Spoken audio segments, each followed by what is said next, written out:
তো দেখুন একটা আগুন ধরে গেছে, আমরা ইয়া আগুনটা রক্ষা করতে পারছি যে একটা দোকানে বেশি জল চলছে আর একটা দোকানে একটা দোকানে লাগছিল, আমরা সত্যি খাবার দিয়ে দিচ্ছি।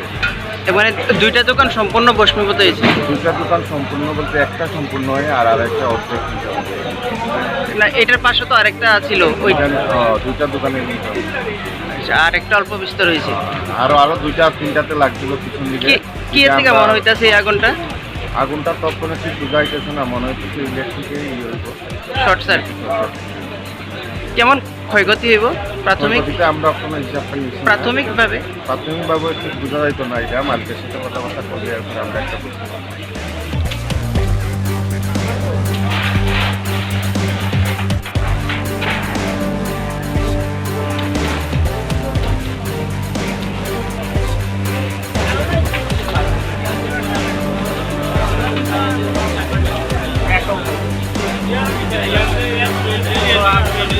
Gracias.